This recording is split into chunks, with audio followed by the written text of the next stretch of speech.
What's going on, everybody in Luqman Nation? Yes, I have not created an intro screen and all of that stuff yet, but I'm working on it. I'm working on it. Welcome to another episode of, now I think I'm going to call it the People's Power Lunch with me, the People's Prophetess Jacquie Luqman. Thanks so much for joining me this afternoon on this sunny, beautiful Friday afternoon. I hope it's sunny and beautiful where you are. But wherever you are tuning in on Black Power Media. Glad to see you. Black Power Media, the most dangerous platform on social media, and you are viewing content from Luqman Nation, the most dangerous show on social media. So thank you so much for joining in. Welcome to another installment of my midday weekly session with you, our little lunchtime tete-a-tete. I hope that you are in good spirits today. What's going on? I'm checking out everybody in the chat. Eugene, Mason, hello. Sheena, what's going on? John Kemper, lunchtime indeed. 40J Blaze, what's up, peace? Manny, Nile, Emma, James Thompson. Folks, come on in, bring your friends, call your enemies, have them sit over on the other side of the table while we chop it up for lunch, for the People's Power Lunch today on Friday afternoon. Today is June 10th and is the anniversary of the transition of the great Marcus Mosiah Garvey. Rest in power. And as you know, I am a Pan-Africanist, and the late Baba Luqman was a Garveyite. So very, very important history and contribution from that brother that he left, the red, black, and green, and all of the legacy that he left with Pan-Africanism. We continue to live through that. So Yusuf Ziyad, what's going on? Hey there. Glad you could join. And look, before we get started, got a couple of topics I want to get into. You can support Black Power Media on patreon.com/Black Power Media. You can find them on Twitter, Black Power MED, the number one.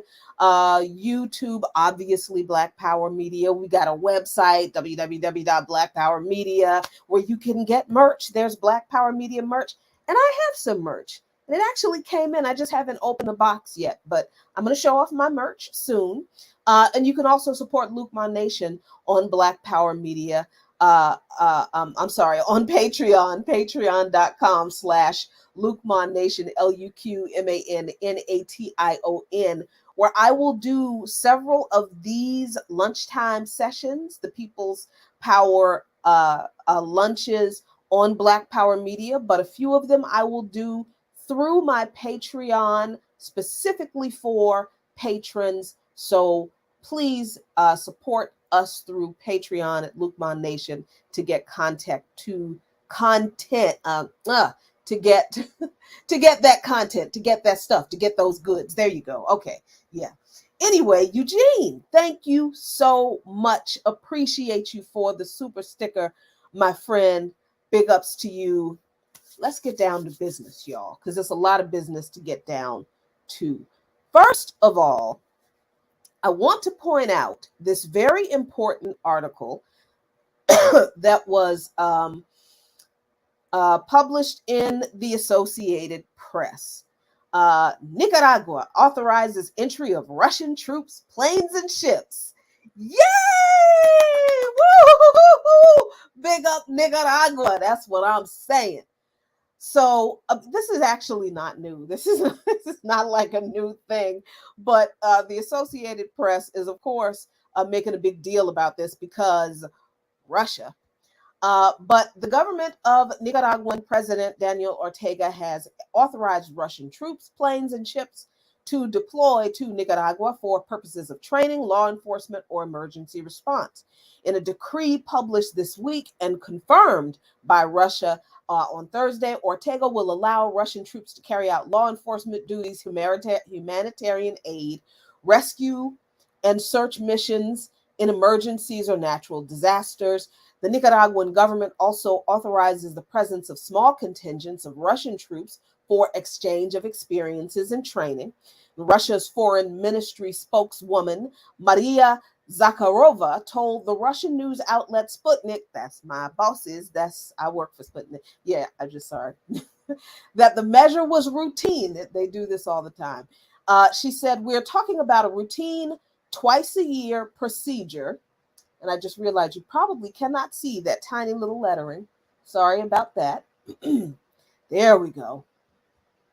She said, we're talking about a routine twice a year procedure for the adoption of a Nicaraguan law on the temporary admission of foreign military personnel to its territory in order to develop cooperation in various areas, including humanitarian and emergency responses, combating organized crime, and drug trafficking. Now, I want to stick a pin in that right there because, people are making, the Associated Press and the American and the media of the U.S. allies are making a big deal about this as if this is some nefarious thing. And I have to say that it's only nefarious if other countries that have these kinds of agreements to allow the militaries of foreign countries to do the very same things in their countries are also operating under nefarious intent. You get where I'm going, y'all? The United States has these kinds of agreements with other countries, a lot of other countries, all of its allies, the countries like Colombia, countries like Brazil, where the U.S. military goes in, trains the police forces of those countries to brutally repress people, a lot of people who look like us, in those countries. So, I wonder why the United States is worried about what could possibly happen. And you know that what eventually happens is that the U.S. Trained military forces in those countries then go on to try to overturn the government of those countries. That's what the U.S. does with these kinds of agreements that they claim they're carrying out for training and humanitarian assistance.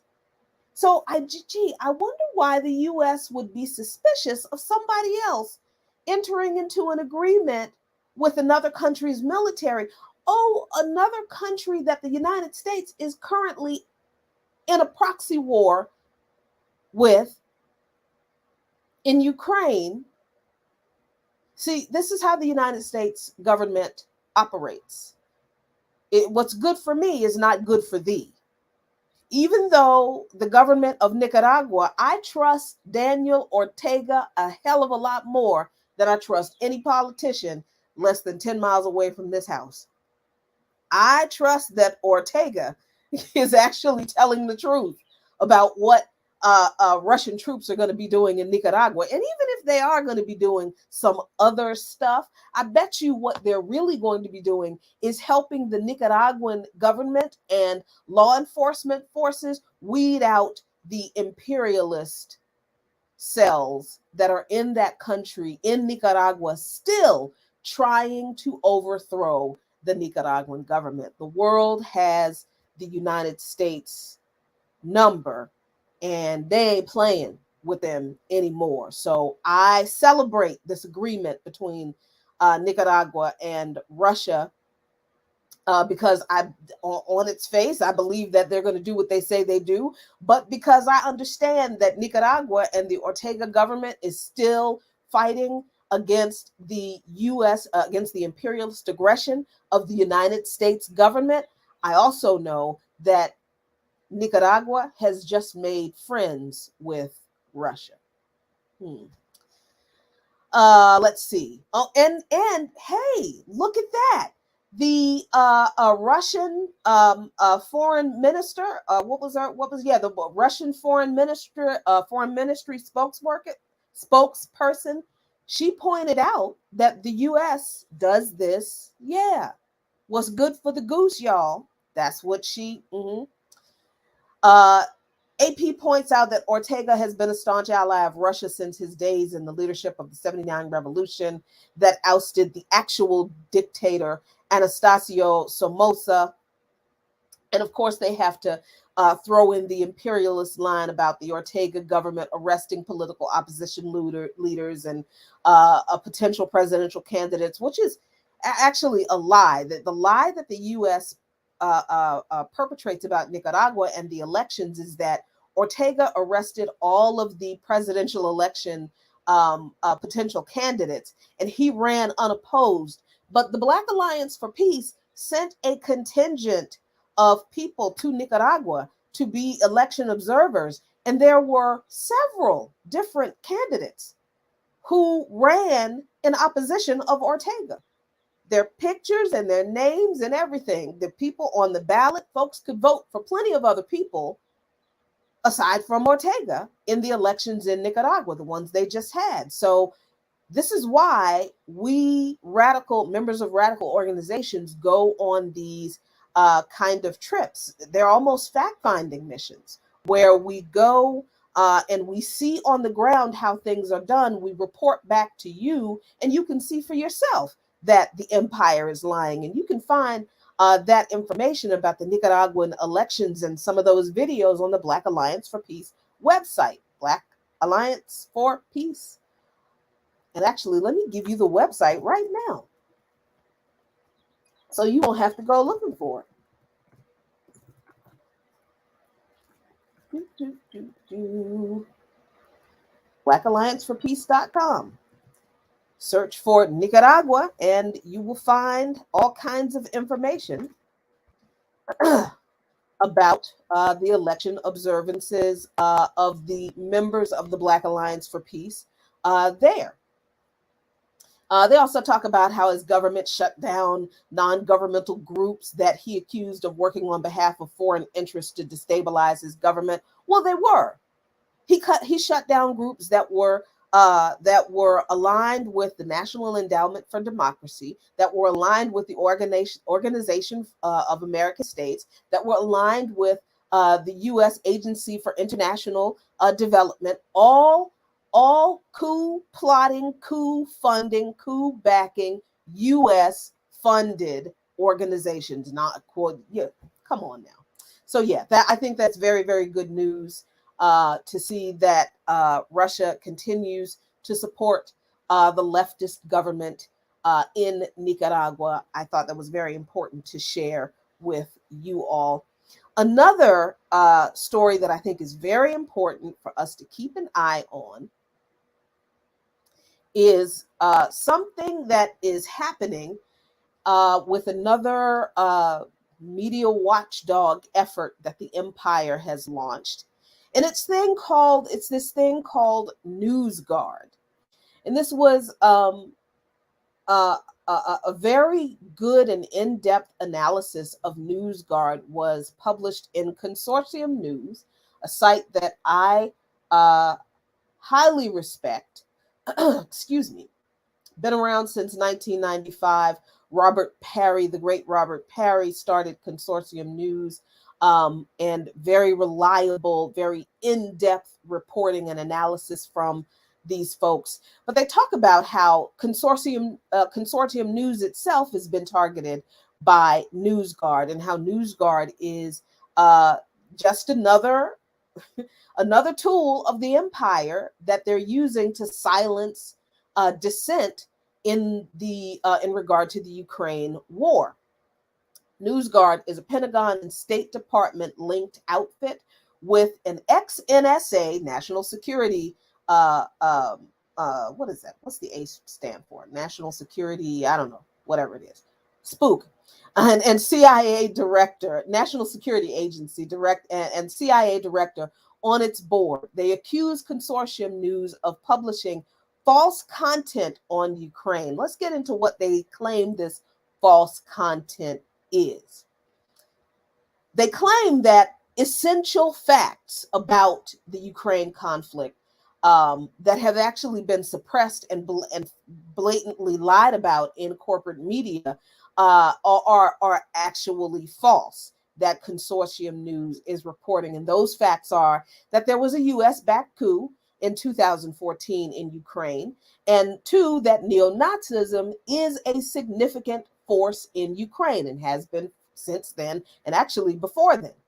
But NewsGuard considers these facts to be myths or lies, and they're demanding that Consortium News correct the errors. So it's important to know who NewsGuard is. This is the ex-NSA and CIA director, Michael Hayden. So NewsGuard itself is not new. It was set up in 2018 as a judge of news organizations' credibility. The front page of the website shows that it partners with the State Department and the Pentagon, as well as several major corporations like Microsoft. These partnerships, of course, we can't tell you exactly what these partnerships mean, how they exist, what the relationship is, because they're not public with their information, right? They're supposed to be the arbiters of what is credible in other news outlets, but we can't determine their credibility because they keep the relationships that they have with the State Department and the Pentagon secret. Isn't that convenient? NewsGuard is a private corporation that can shield itself from First Amendment obligations, but it does have connections to high-ranking U.S. government officials, in addition to those murky partnerships with the State Department and the Pentagon.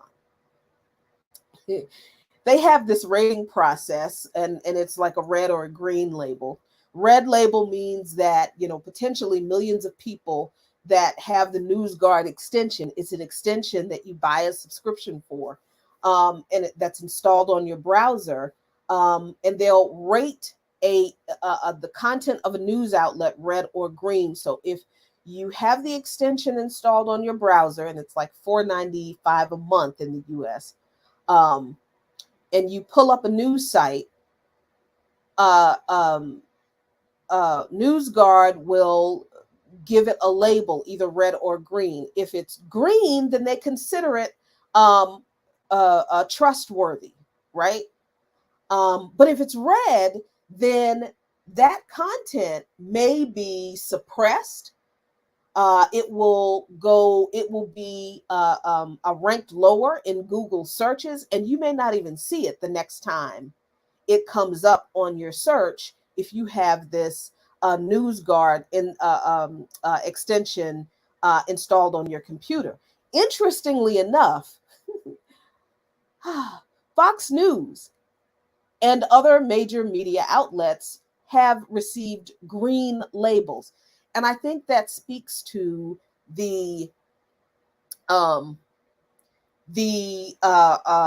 incestuous relationship that these outfits have with all media outlets, whether it's so-called conservative media or whether it's so-called liberal media.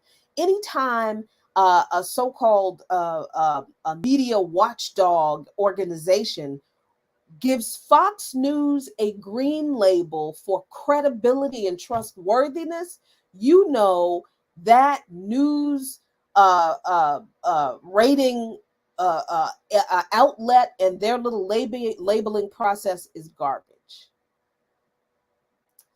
So, according to NewsGuard, libraries in the US, listen, y'all, libraries in the United States and the UK have had this NewsGuard extension installed on their computers.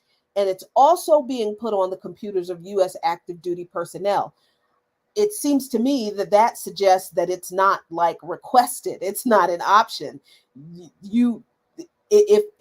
don't know how they would do it, but I guess if computer manufacturers supply a stock of computers to like commissaries on military bases and installations, I guess those computers come preloaded with NewsGuard.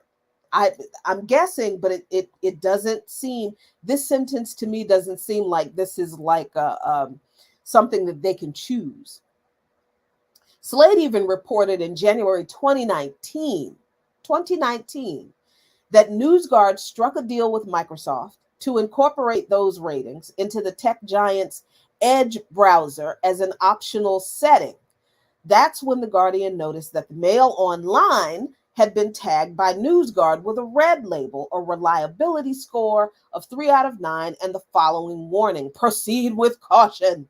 This website generally fails to maintain basic standards of accuracy and accountability. How the hell can they talk about the Guardian and their online outlet, Mail Online, doesn't maintain basic standards of accuracy and accountability, but they said that Fox News does? Come on. So for Microsoft Edge users with the news ratings feature on, that warning appeared alongside every link to the Mail Online, whether in Google search results, Facebook or Twitter feeds, or the Mail's own home page.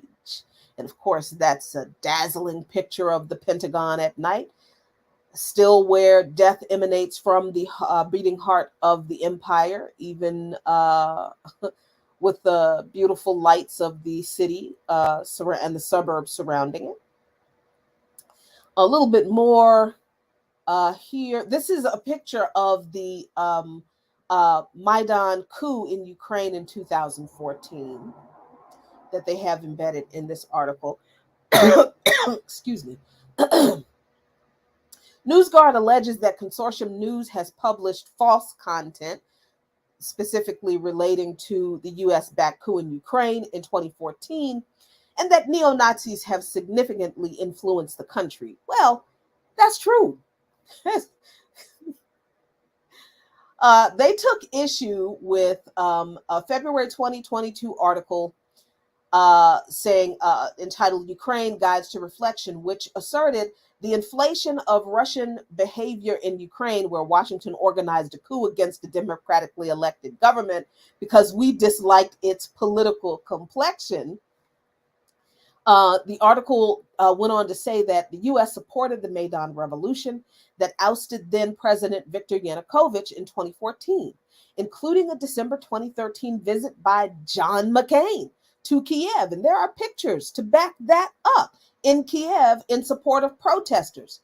But then they said there's no evidence that the U.S. organized a coup. Instead, it has the markings of a popular uprising precipitated by widely covered protests against Yanukovych's decision to suspend preparations for the signing of an association of free trade agreement with the European Union. Here's the thing, though. Viktor Yanukovych was democratically elected president of Ukraine in 2010 in an election that was certified by the Organization for Security and Cooperation in Europe, kind of like the EU's equivalent to the Organization of American States, a fact that was not mentioned in NewsGuard's writings on their problems with Consortium News's coverage of the 2014 coup.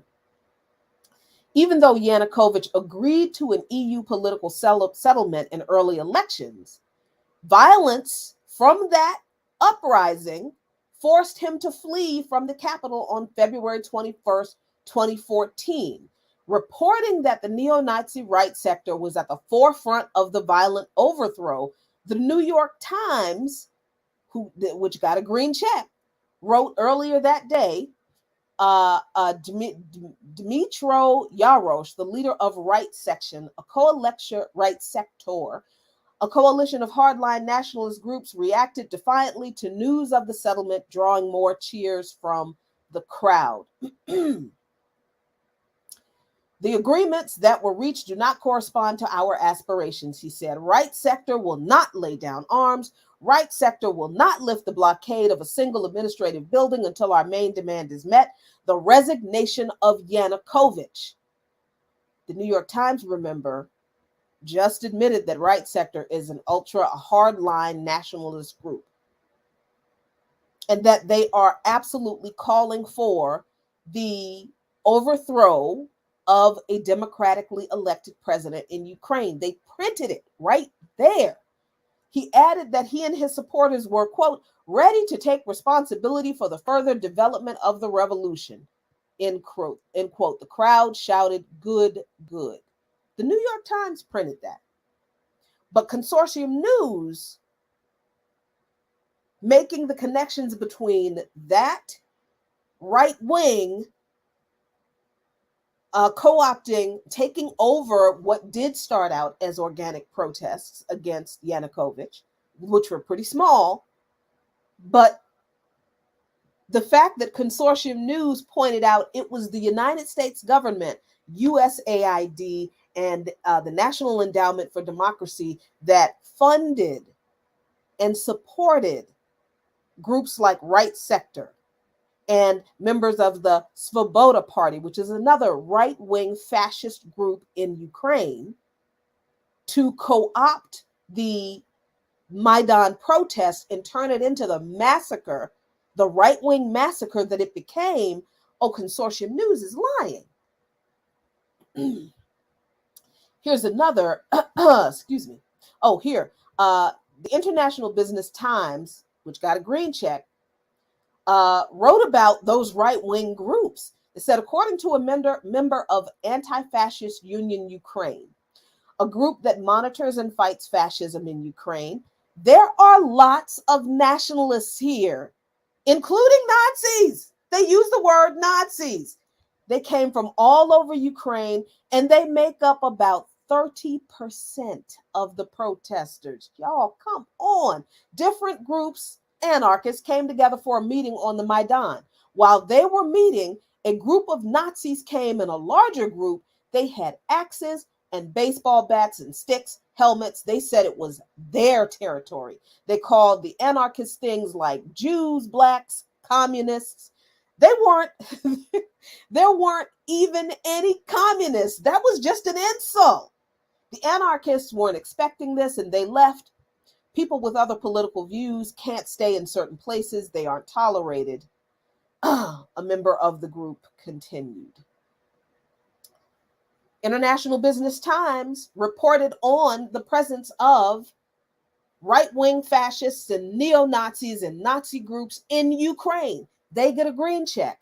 Consortium News gets a red check for pointing out the same thing and for pointing out that the U.S. government backed those people. Okay. The violence by far-right groups was evidently condoned by Senator John McCain, who expressed his support for the uprising by addressing the Maidan crowd later that month. There's a picture of that too, where he is literally standing on a stage next to the members of one of those right-wing, fascist, violent, Nazi-ass parties. There, yes. Assistant Secretary of State Victoria Nuland, who passed out cookies to them mugs during the protests. I swear to God, she did. There's pictures of that. And then U.S. Ambassador Jeffrey Pyatt visited the square after the violence had broken out. These people had already started beating and killing people. And this is when Nuland, McCain, and them went out and passed cookies out to them mugs.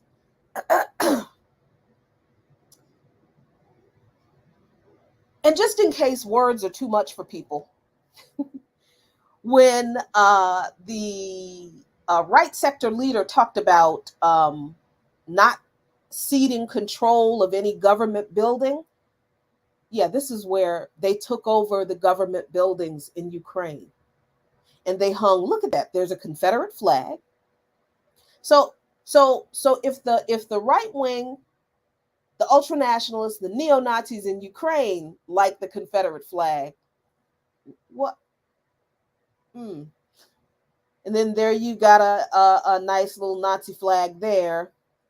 Yeah. So this is a great article that it's very long. There's so much more. Everything in Consortium News is pretty much like that. Very in-depth. They leave no stone unturned.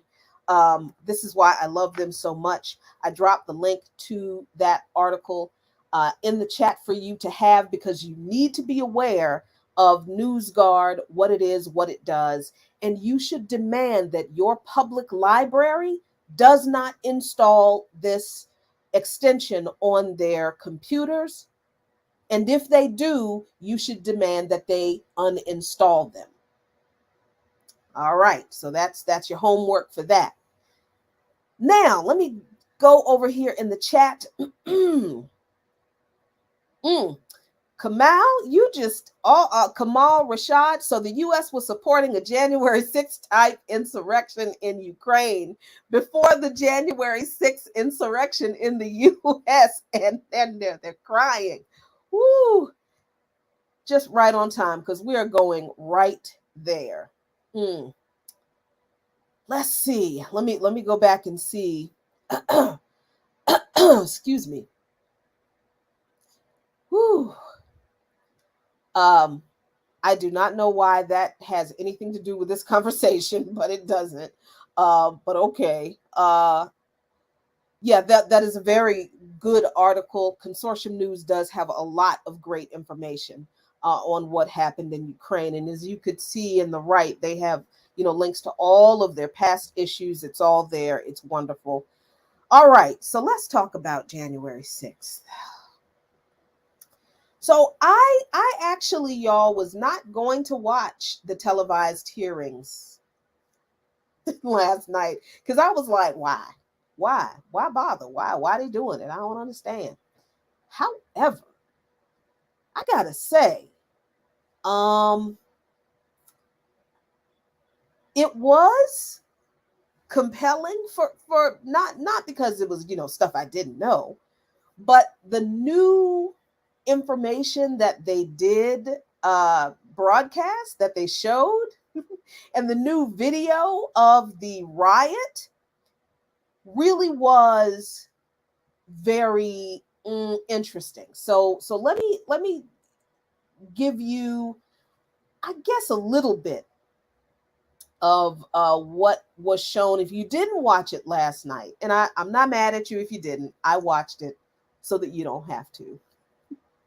But let me see if I can make sure I can share this video, and let's see, make sure I've got the audio right, and I hope I've got this queued up in the right place, and I hope I don't get any ads because that would be annoying. But this is from CNN. So this is some of the footage of the Trump's violent mob of angry white supporters who were beating up the cops, basically. So let me see if this is the right place.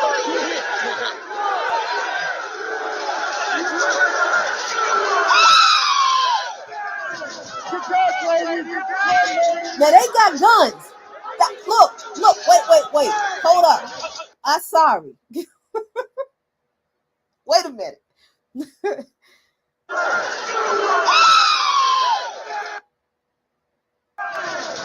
That's MPD, y'all. That's the Metropolitan Police Department.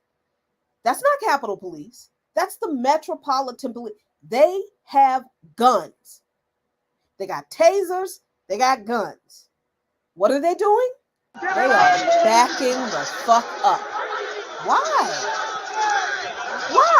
These people are literally...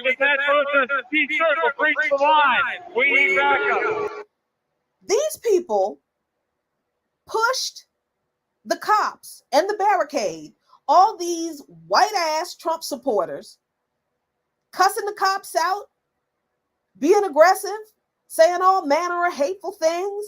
The cops are trying to push on the barricade. They are pushing back. And these cops are armed. Not one of these cops drew a weapon. Nobody got tased. Nobody got pepper sprayed. Well, the cops did. None of these people got pepper sprayed. None of them got shot. Here's some more.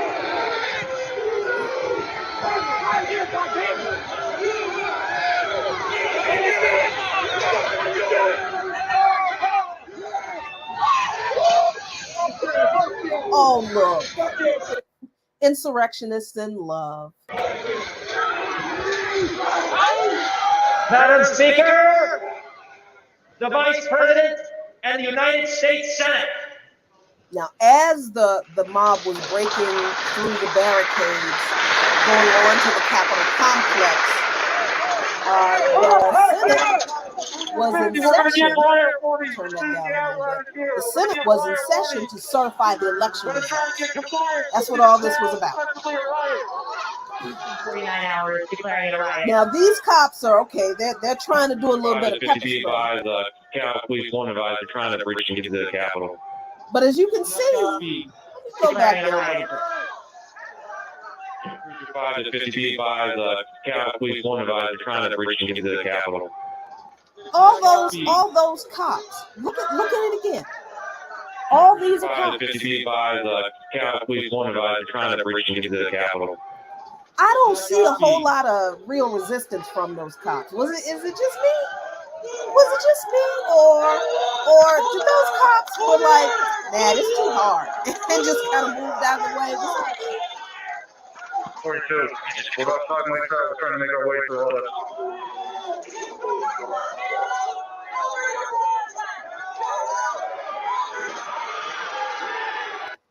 Remember when Sandra Bland was arrested by that cop because she got smart out of the mouth? Remember how he manhandled her because she talked back to him? Talking like that, we're trying to make our way through all this.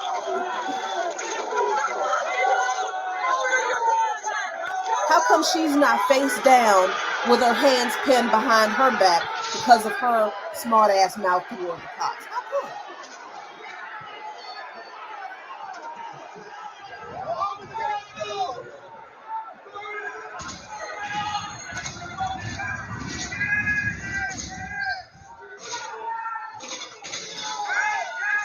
My God, look at all the property damage. Oh my God, all of the property damage. Breach of the Capitol!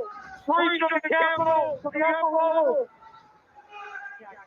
They're requesting additional resources on each That was side. one side of the Capitol. This is the other side of the Capitol. And you see the folks, they just strolling on in there. They just strolling on. Without objection, the chair still in declares the the House in chamber of recess the pursuant Senate. to Clause 12B of Rule 1. At this point, people are literally inside the Capitol. They're still in the chamber of the Senate.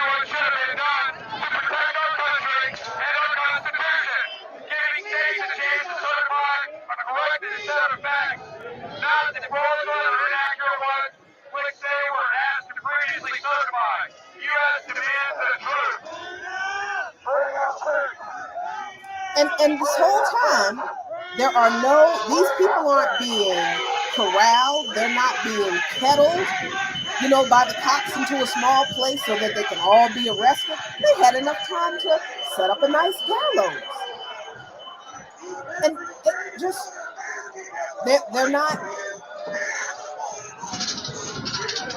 standing there. The cops are just standing there.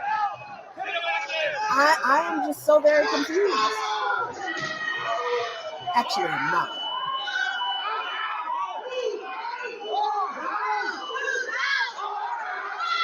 I mean, it is their house. It don't have to do with me.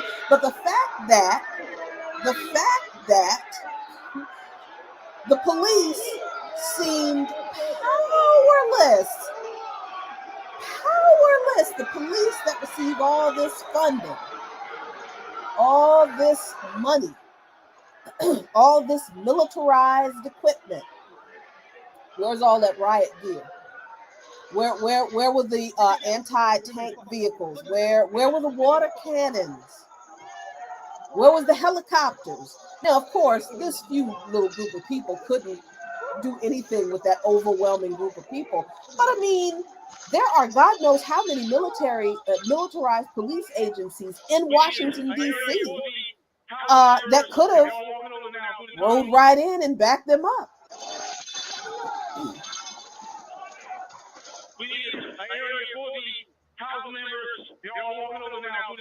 And this is Kevin McCarthy's office, who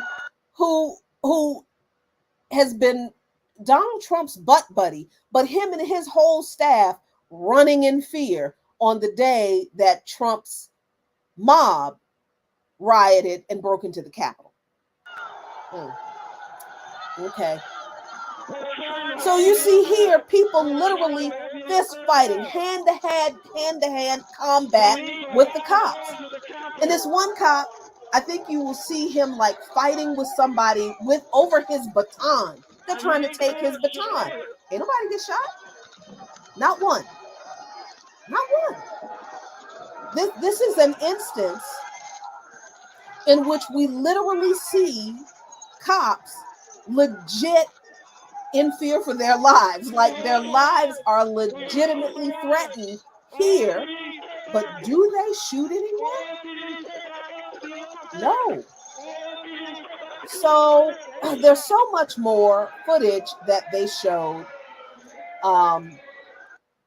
here in the hearing, and you know, that we didn't see at first, and it is compelling when you see the number of people assaulting cops, just fist out and out, fist fighting, brawling with the cops and trying to take their weapons, and so then you see that the cops really were in grave physical danger. Their lives really were threatened.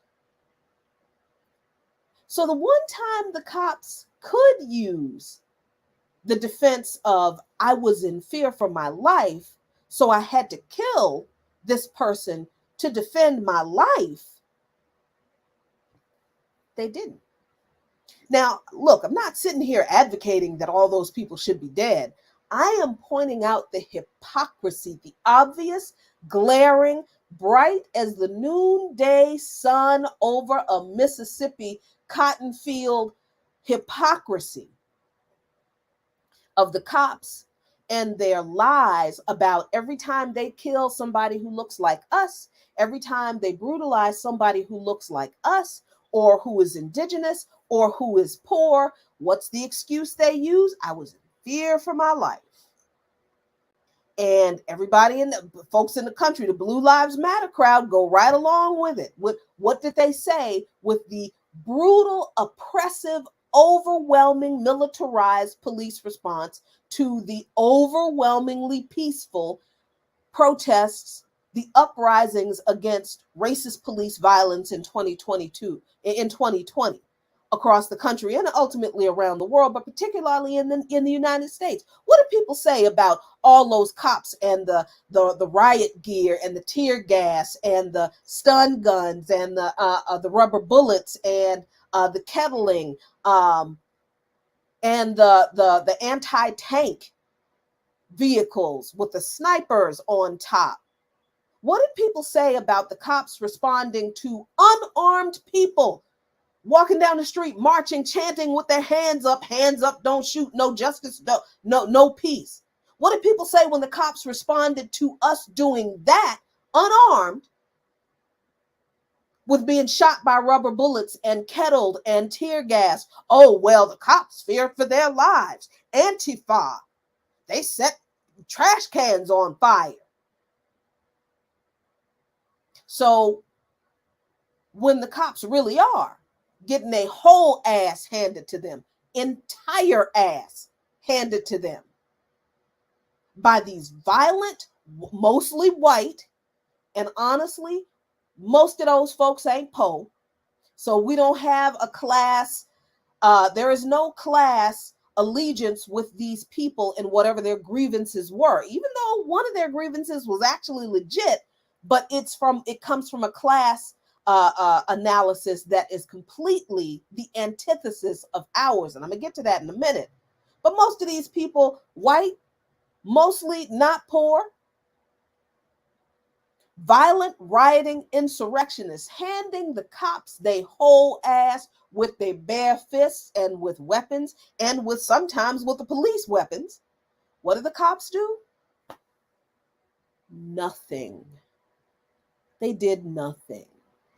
They showed a level of restraint that, according to their repeated court testimony in case after case after case after case after case, in which they've taken one of our lives, in which they've brutalized one of our people, they feared for their lives and they couldn't restrain themselves. That's the only thing they knew to do to protect their lives. But here they were, on the U.S. Capitol on January 6th, consistently getting their asses handed to them for 3 whole hours, and all those people walked away alive except for that one woman who I think was shot by Secret Service police for trying to crawl over the barricade and get into the Senate chamber. Yeah. Okay, then. So I think for just to see that, to see how truly violent these individual people were and the entire mob was, how they knew very well that they were trespassing. Come on, let's talk about okay, if someone commits a property crime, destroys a business, burns a building, they should be treated with the harshest response from law enforcement, because that's the excuse, right? These people literally broke into the U.S. Capitol. Some people took stuff.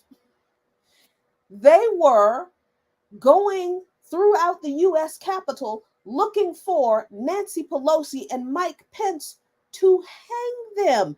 They had erected a gallows out on the people. Did people think they were kidding? They were not kidding.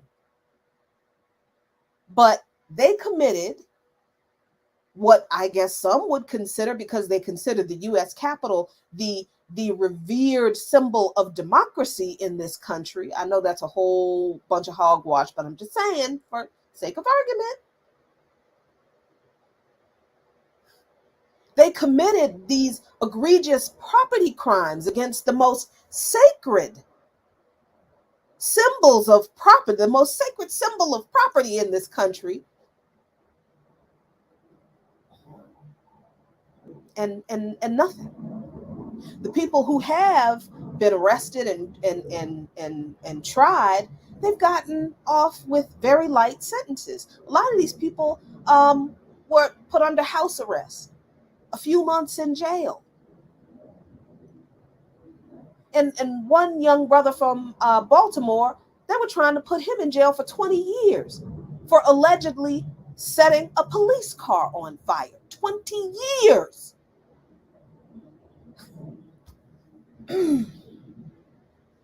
Oh, that's right. Thank you, Trasido, for remembering that. And what's up? Good to see you. They beat a cop to death.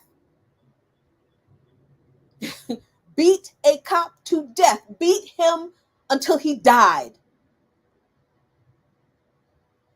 And that thin blue line crumbled.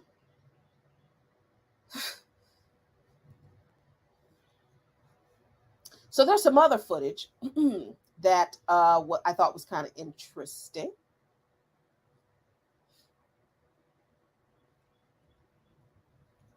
That they revealed in the hearings.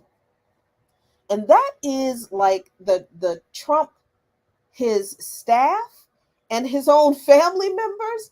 They actually have videotaped testimony, statements of these people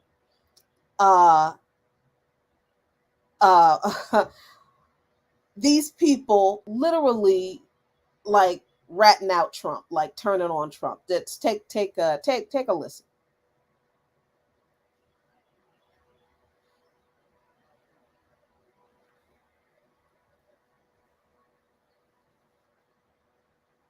I was in the Oval Office, and at some point in the conversation, Matt Oskowski, who is the lead data person, was brought on, and I remember he delivered to the president pretty blunt terms that he was going to lose. They told him he was going to lose. And that was based, Mr. Miller, on Matt and Trump had a hissy fit assessment of the sort of county by county, state by state results as reported. Correct. Alex Cannon was one of President Trump's campaign lawyers. He previously worked for the Trump Organization. One of his responsibilities was to assess allegations of election fraud in November 2020. Here is one sample of his testimony discussing what he told White House Chief of Staff Mark Meadows. I remember a call with Mr. Meadows, where Mr. Meadows was asking me what I was finding and if I was finding anything. And I remember sharing with him that we weren't finding anything that would be sufficient to change the results in any of the key states. When was that conversation? Probably in November. Maybe late November. I think it was before my child was born. And what was Mr. Meadows' reaction to that information? I believe the words he used were, so there's no there. There's no there. Damn it, you mean to tell me I Trump can't go back to campaign this general fool and tell counsel him Matt that Morgan there's any gave similar fraud he's testimony. talking about? Damn He it, damn it. explained What I'm that gonna do? all of the fraud allegations and the campaign's other election arguments taken together and viewed in the best possible light for President Trump could still not change the outcome of the election. President Trump's Attorney General Bill Barr also told Donald Trump his election claims were wrong. Repeatedly told the president in no uncertain terms that I did not see evidence of fraud, and that would have affected the outcome of the election. And frankly, a year and a half later, I haven't seen anything to change my mind on that. I'm gonna have to play that back, but I want to get to this question, Yipper. The relevance about his child. He just said that because he was asked when the conversation was, and then he said when it was, and then he said, I know when it was because it was before my child was born. So he was just using the birth of his kid as a reference for his accuracy on when he had that conversation. That's all it was. He wasn't putting that into, yeah, okay. And I'm not trying to defend these people, because just because there is video evidence of them admitting that they knew that Trump's lies were lies, it doesn't make them any better, because they sat on this shit. They sat on all of it all this time, and maybe they're under legal gag order. I don't know, but still, they knew then, and they didn't say anything then.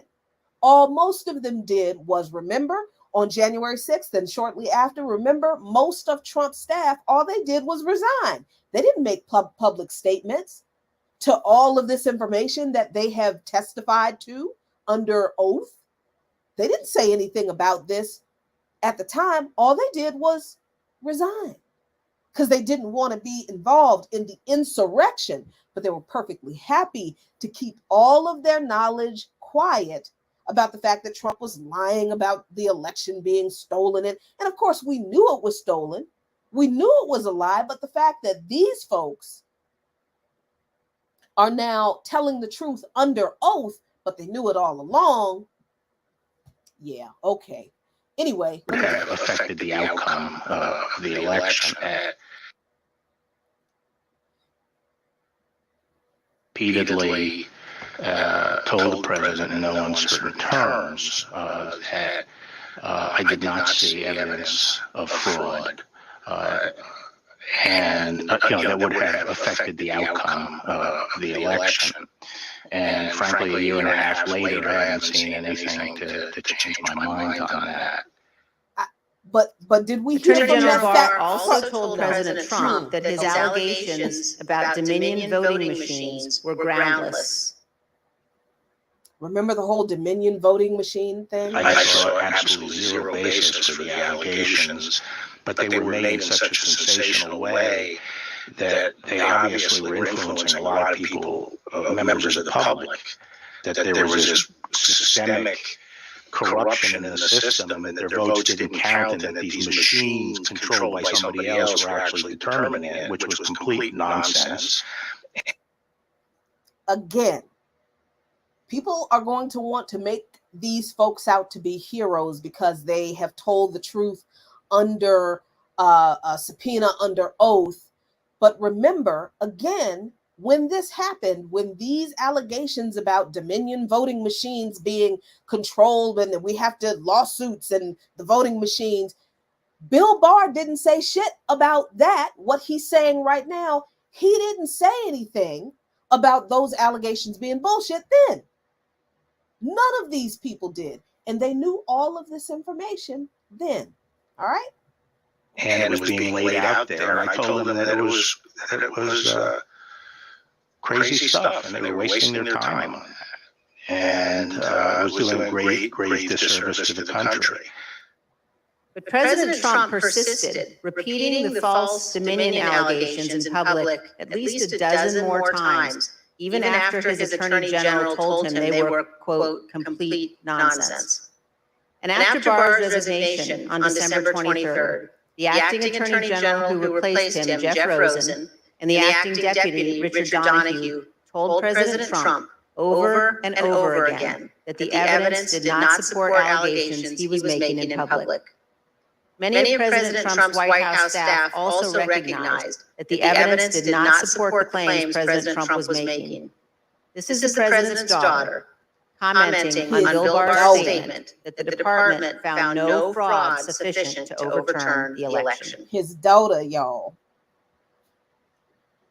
How did that affect your perspective about the election when Attorney General Barr made that statement?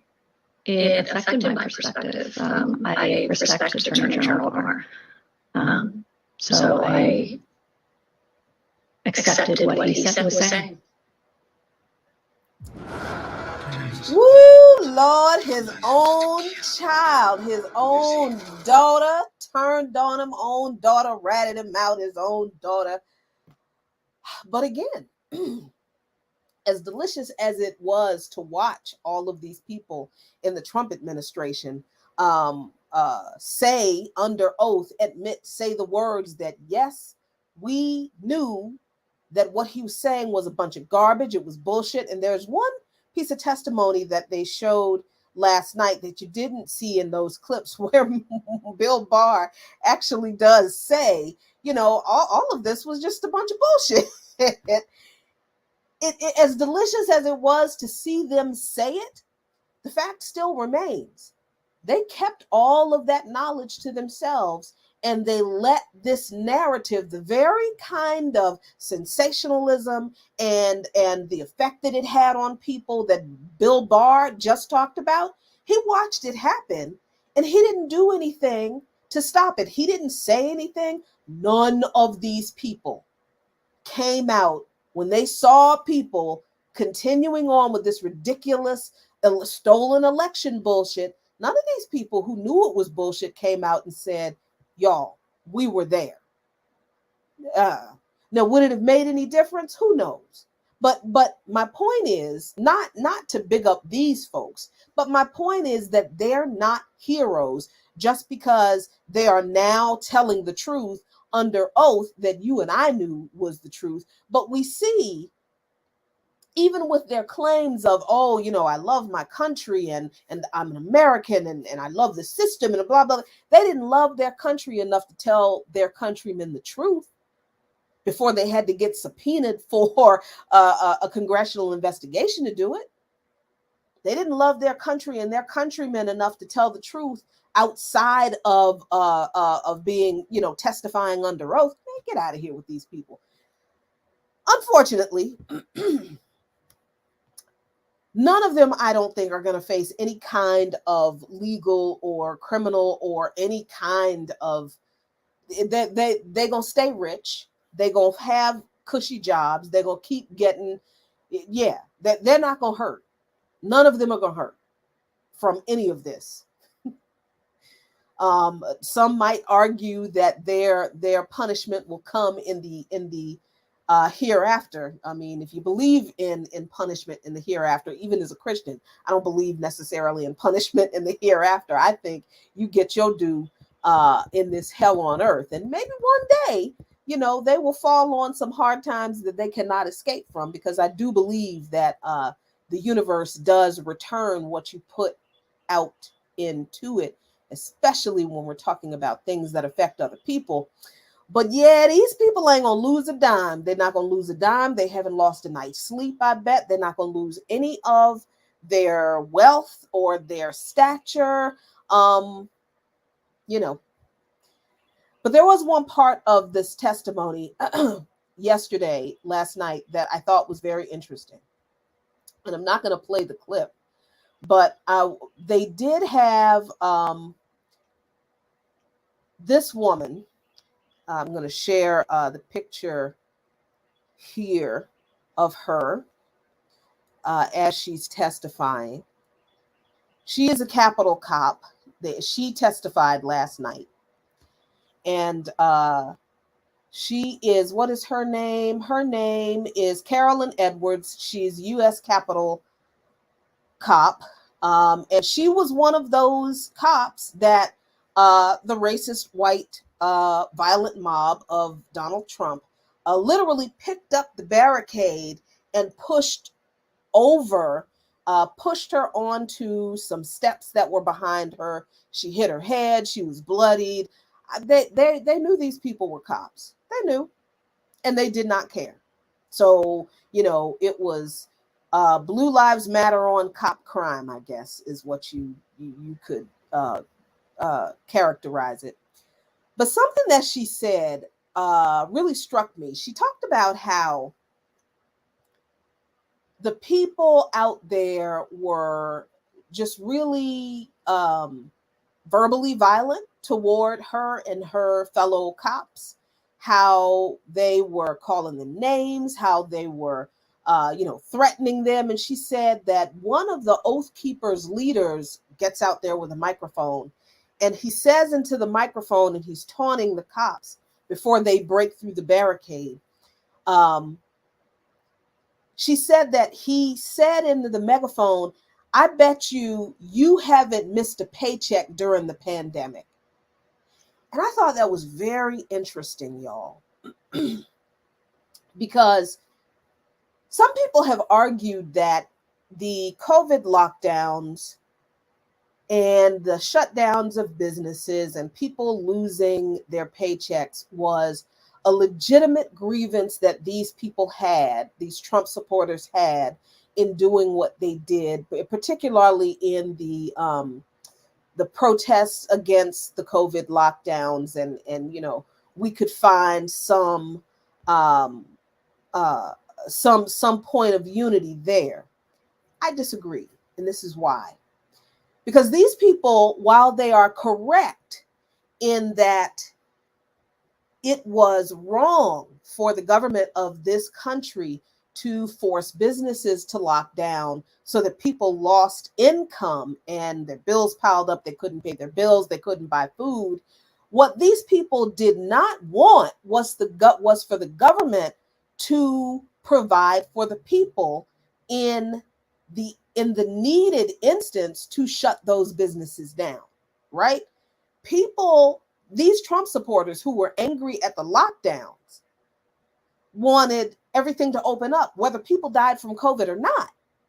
They didn't want the government, they didn't want what we want, right? They didn't want the government to provide for people's income, to replace people's lost income, to provide for people food, to make sure that people would not get evicted, to provide people health care while the lockdowns occurred so that the virus could stop spreading. And then people wouldn't have to worry about buying groceries and how are they going to get their medicine and how are they going to afford food. We leftists, socialists, communists, radicals were advocating for the government to take care of the people because the lockdowns needed to happen to stop the spread of the virus. See, the vaccine is not the problem. The vaccine policy of only the vaccine outside of a government policy that comprehensively met the needs of the people in regard to housing, health care, food, education, and income as a part of a package, the vaccines as a part of those policies to ensure the safety of the entire society. That's what we were advocating for. These Trump supporters were just advocating for businesses to open up because they won't making no money.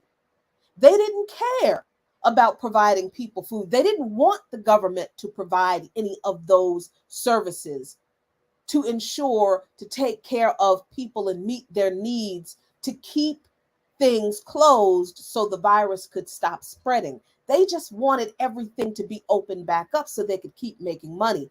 And if folks like you and me die, then folks like you and me die. So no, we don't have a point of unity with those Trump supporters who had a problem with the government, with the lockdowns. I contend that we do not, because their concern is, yes, an economic concern, but it is a concern that comes from a class character that does not reflect the class character that we have, that says that it is the government's job. It is the government's responsibility. It was the government's responsibility to take care of the material needs of the people of this country while the country needed to be locked down to stop the spread of the virus. That's not what they wanted. They just wanted everything to be opened up and fuck anybody who died. All right. So that's what I've got for today's People's Power Lunch, y'all. I hope you enjoyed it. I had a good time. Was it good for you? It was good for me. Yeah, I am definitely planning to watch the rest of these televised hearings. I think the next one is next week or something. I think they're going to be 5 of them, 4 or 5 of them.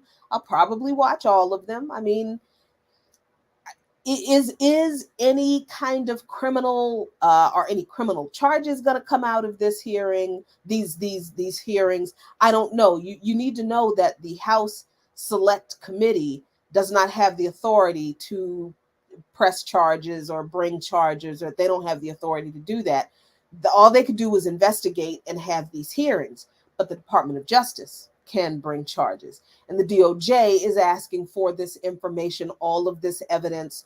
So we'll see what happens. If I were you, I wouldn't get your hopes up about anything bad happening to any of these people. I would not get your hopes up about any of these people being held accountable for anything they did. I wouldn't. Now, it's true that that Tario dude and some members of the what's it called, the Oath Keepers, and some other members of the Proud Boys have finally been charged with seditious conspiracy. Whether those charges will result in a conviction and 20 years in prison that comes with the charge of seditious conspiracy, I don't know. It remains to be seen if any of the evidence from these hearings will be used to charge Donald Trump with anything. We don't know. But like I said, if I were you, I wouldn't get my hopes up. I just do think that is very interesting to see the evidence that this committee has collected, and how, I mean, yeah, I was very jaded about the point of doing these hearings, televising these hearings. But yeah, I can see the utility of exposing this information now. So I'm going to keep watching these hearings. Excuse me. All right, now let me see what y'all have had to say. Good to see you, Ricky. So glad you could hop on. Yeah, it wasn't a coup. That's not, no, it wasn't a coup. It was an attempted insurrection. I think I'll give it that, but not a coup. You can, no matter how many times you try to call it a coup, it wasn't a, no. So let's see let me see what else y'all got to say. Easy D, thank you so much. Would I be doing a live stream on Russiagate? You know what? That's a good idea. I think I am going to do a People's Power lunch next week about Russiagate, because if you realize it, the Wall Street Journal did two editorials. The editorial team at the Wall Street Journal published two editorials last week and the week before, where they said it looks like the evidence in the trial of Michael Sussman, who was just actually acquitted of lying to the FBI, but they said that the evidence that was presented in that trial pointed to the fact that it looks like, yes, Hillary Clinton did make up Russiagate. She did do it. Those were editorials that the Wall Street Journal's editorial team published in there. So yeah, I think next week's in one of the People's Power lunches, I am going to talk about that, because that is very, very important, because see, Russiagate is what made it easier for people in this country to go along with this bullshit in Ukraine and this new wave of Russophobia. Now, yeah, thank you, Easy. I am going to do that. Let's see. So what else? Let me see what else y'all got to say up here.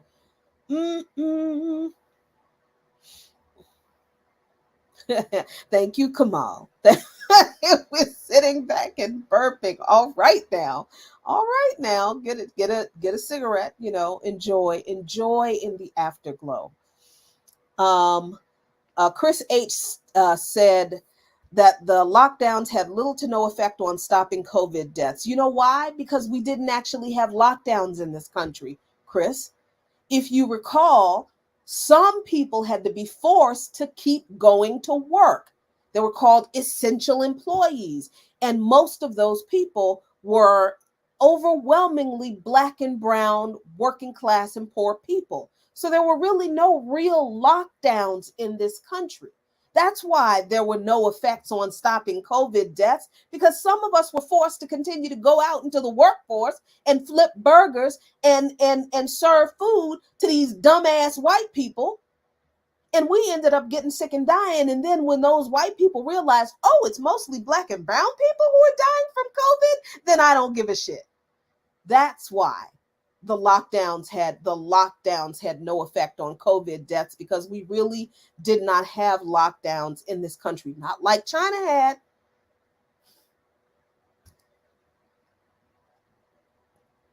Let's see. Eugene says the capitalist world system was never designed to meet the needs of the people. And we need to understand that capitalism isn't even natural.